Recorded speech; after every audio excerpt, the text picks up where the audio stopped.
সকলকে শুভ সকাল জানিয়ে আবারও আমার একটি নতুন ব্লগে সবাইকে স্বাগত জানালাম। জুয়েন্স ব্লগে সবাইকে ওয়েলকাম। ছোট বড় সবাইকে আমার প্রণাম আর অনেক অনেক ভালোবাসা দিয়ে এই ব্লগটা স্টার্ট করলাম। প্রায় কিন্তু আজ 4 দিন মাথায় আমি ব্লগ দিইনি, একটু অসুবিধা হয়ে গিয়েছিল তার জন্য।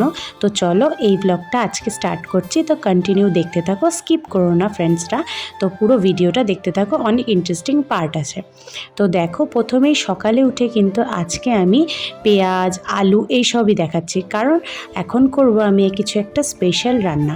অ্যাকচুয়ালি মানে এবার টাইম হয়ে গেছে শ্বশুরবাড়ি যাওয়ার, অনেক দিন হলো বাপের বাড়িতে আছি, তো এবার আমাকে শ্বশুরবাড়ি যেতেই হবে, না গেলে কোনো উপায় নেই। বিকজ উপায় নেই সেটাও নয়, বাপের বাড়ি থাকাই যায়, ফজিবাবু তো নিজের ডিউটিতে থাকে, বাট তাও কি এখন শ্বশুরবাড়ি থাকতে থাকতে যেন শ্বশুরবাড়ির দিকেই টানটা টানে বেশি।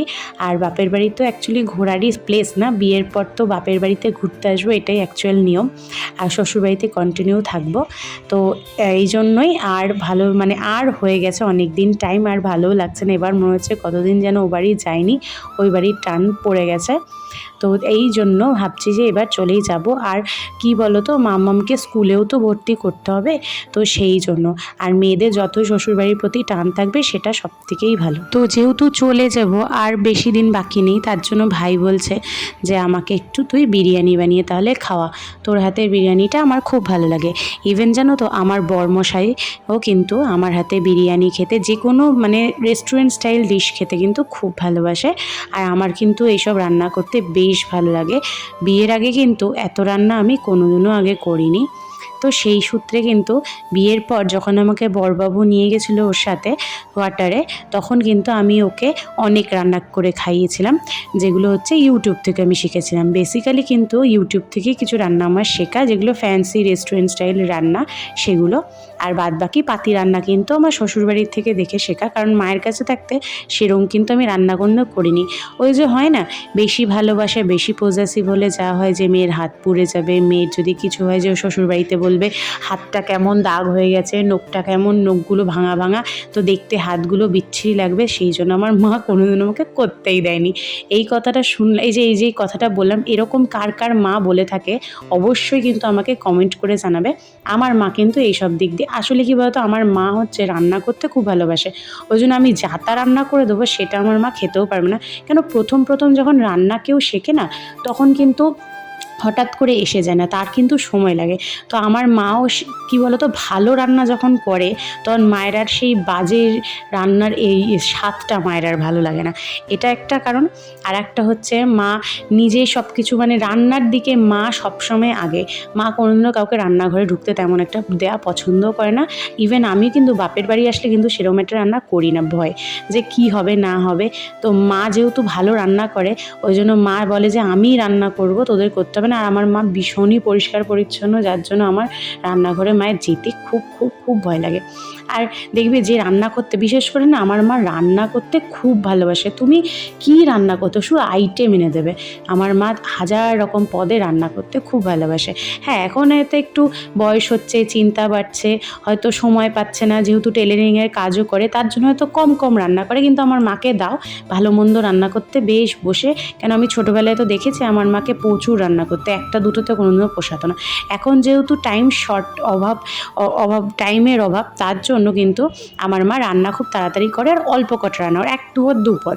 নাহলে আগে কিন্তু দেখতাম যখন ঠাম্মা দাদু আমরা সবাই একসাথেই খেতাম, তখন কিন্তু মা 1000 রকম পদ করতো, আর 1000 রকম বাজারও আসতো। তো যাই হোক, এখন কিন্তু রান্না করছে মা মাংসটা। মাকে বলেছে তুমি মাংসটা করে দাও। মায়ের হাতে মাংসটা খুব সুন্দর হয়, ভাইও খুব ভালোবাসে, আমিও ভালোবাসি। ভাই বললো তুই কর মাংসটা, তো আমি বললাম না, মা জন বলছে করবে তো করুক। তো আমারই ভালো, বাপের বাড়ি আসলে একটু চাপটা কমেই যায়। তো এদিকে যেহেতু মায়ের বাসন কাসন মানে জানো তো মাজার লোক কেউ নেই, তার জন্য আমি কটা বাসন ছিল ধুয়ে দিলাম। আর এদিকে দেখো মা কিন্তু অলমোস্ট রান্না করে ফেলেছে, মাংস কষা। আর মা কষা মাংস খেতে ভালোবাসে, আর কষা মাংসই করে। আমাদের ঝোল খুব একটা হয় না, আর মুরগির মাংসের ঝোল খুব এক ভালোই লাগে না। তারপরে না আমি স্নান টান করে এসেছিলাম, মাংসটা হওয়াতে মা বলে স্নানটা করে এসে তুই বিরিয়ানির প্রিপারেশনটা কর।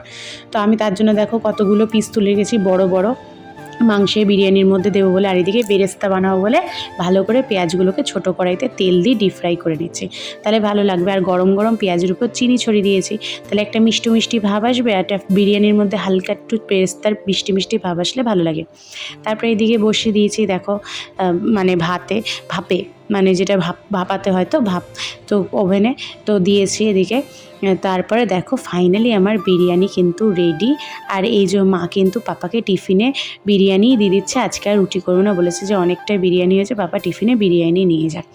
তো পাপা যে টিফিনে বিরিয়ানি নিয়ে যাবে, আর এইদিকে ভাইকে কিন্তু আমি পরিবেশন করে দিচ্ছি, যেহেতু আমি বিরিয়ানি রান্না করেছি। তো ভাই কিন্তু খেয়ে বলল বেশ হয়েছে, অনেকদিন পর একটা সুন্দর বিরিয়ানি খেলাম। তাই বললাম অত ঢং করিস না, সত্যি করে বল ভালো হয়েছে না খারাপ। তো বললো না সত্যি ভালো হয়েছে, আর আমার শুনে খুব ভালো লাগলো। সবথেকে কষ্ট লাগছিলো কী বলো তো, বড়বাবুটাকে খাওয়াতে পারি না। যাই হোক, বাড়িতে মা বাবাদেরও রোজ রোজ খাওয়াতে পারি না, এটাও ঠিক। বাড়িতে তো 3 মাস 3.5 মাস পর গেলাম, সেম বরের সাথেও এতদিন পর দেখা হয়। তো যাই হোক, কাউকে খাওয়াতে পেরে কিন্তু খুব ভালো লাগে, এটা মানে মন থেকে বলছি। সবারই দেখবে যদি কাউকে ভালো রান্না করে খায়, কেউ যদি প্রশংসা করে, খুবই ভালো লাগে। তো যাই হোক, এদিকে কিন্তু আমি আর মা কিন্তু আজকে একসাথে খেয়ে নিচ্ছি। আর পাপার তো আগেই খাওয়া হয়ে গেছিলো, যেহেতু ডিউটি যাবে পাপা। আর এদিকে খাচ্ছি, মা কিন্তু এদিকে ক্রাইম পেট্রোল দেখছে, তার সাথে আমিও দেখছিলাম। আর খাওয়া প্রায় শেষ, তখন ভিডিওটা করেছি। আর এদিকে সন্ধেবেলায় দেখো বেরিয়ে পড়েছি, তারপরে একটু শুয়ে ঠুয়ে নিয়েছিলাম, তারপরে সন্ধেবেলায় একটু বেরিয়েছি, যেহেতু শ্বশুরবাড়ি যাব।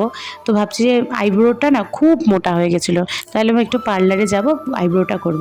কিন্তু তার আগে মাম্মাম বায়না ধরলো যে আমি ফুচকা খাবো। তো এখন না ফুচকা খাওয়া শিখেছে। তো মাম্মামকে আর কদিন পর কিন্তু স্কুলেও ভর্তি করব। তো সেই সূত্রে আরও তাড়াতাড়ি শ্বশুরবাড়ি যাওয়া। আর হচ্ছে এদিকে বরবাবু আসছে কি না সেটা তো তোমরা নেক্সট ব্লগগুলোতে জানতেই পারবে। তো আপাতত দেখো মাম্মামকে কিন্তু আমি এখানে স্লিপে নিয়ে এসেছিলাম ফুচকা খাওয়ার পর, তারপরে একটা দোলনাতে চাপলো, যেহেতু স্লিপটায় ভয় পাচ্ছিলো তাই দোলনায় চলে এসছে। দোলনা কিছুক্ষণ খেয়ে, আর কলকাতা শহরে না প্রচুর মশা, নিশ্চয়ই সবাই জানো, এত মশা যে কোথাও গিয়ে শান্তি নেই। তাই মাম্মাম বেশিক্ষণ দোলনাতেও দুলতে পারিনি, প্রচণ্ড পরিমাণে মশা কামড়িয়েছে। তো ওকে আমি একটু জোরে জোরে দোলনা দিয়ে দিচ্ছিলাম, ও বললো মা একটু দোল করে দাও না, আমি তো একা একা পারছি না। তারপরে বেশিক্ষণ পারলো না, আর তারপরে চলে আসলাম আমরা পার্লারে। তো এই মাসিমণিটার কাছেই কিন্তু পার্লারে যাবতীয় কাজ আমি করে থাকি, খুব ভালো লাগে, খুব ভালো করেও, আর ব্যবহারও খুব ভালো। তো দেখো এদিকে আমি নিজেকে একটু ভিডিও ক্যামেরায় তুলে নিচ্ছিলাম, যাতে দেখাতে পারি তোমাদেরকে, কারণ মার বা মাম্মাম ছিল বাইরে দাঁড়িয়ে, মাম্মামের আর ভালো লাগছিল না বলে। তারপরে ফাইনালি আমিও আইব্রোস করে নিয়েছি। আইব্রোস করার সময় ভিডিও বলছি, ভিডিও করা হয়নি, কারণ ভিউটা বাজেভাবে উঠে গেলেই যেত। তারপরে বাড়ি চলে যাচ্ছি, যেতে যেতে অনেক রাত হয়ে গেছিলো বলে মাম্মাম দেখে এসেই খেতে বসে গেছে। আর মাম্মামের বান্ধবীকেও কিন্তু ডাকা হয়েছিল বিরিয়ানির জন্য, ইনভিটেশন করা হয়েছিল ওকে। তো বন্ধুরা, ভিডিওটা এইটুকুনি, আশা করছি তোমাদের ভিডিওটা ভালো লাগলে অবশ্যই চ্যানেলটাকে সাবস্ক্রাইব করে যাবে, ভিডিওটা লাইক করবে, আর অবশ্যই কমেন্ট করে জানাবে তোমাদের ভিডিওটা কেমন লাগলো। আর তোমরা সুস্থ থেকো, ভালো থেকো। তো দেখা হচ্ছে আবার একটা নতুন ব্লগের সাথে।